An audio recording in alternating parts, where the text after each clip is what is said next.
This week, I will be reviewing a documentary called The Oath.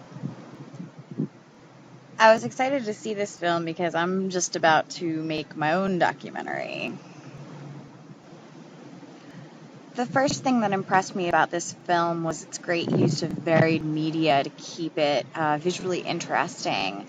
In particular, I appreciated the creative approach to problems with access at Guantanamo Bay, using the courtroom drawings in tandem with commentary from witnesses. I also loved the use of black for punctuation to really set in a particular message or let something sit with the audience. And then that was often followed by a more meditative sequence with, for instance, John Dahl driving his taxi.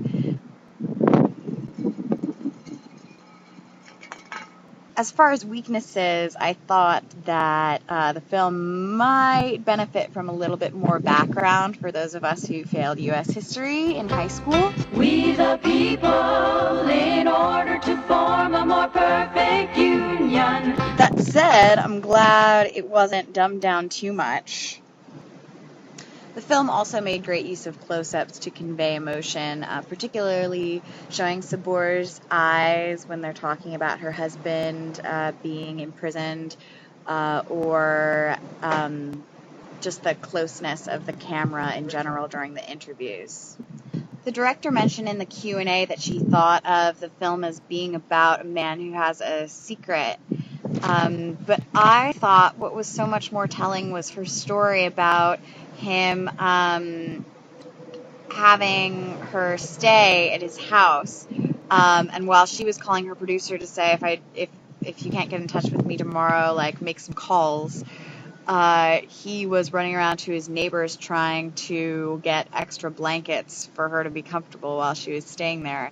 It seems to me that that was more of the message of the film, that it's possible for someone to do bad things or be violent and yet be a good father or be a good host to a foreign house guest.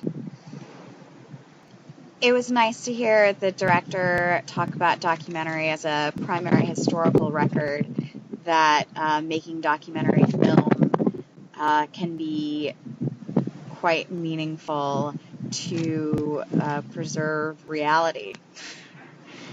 And I hope that I'm able to do that as well as she did.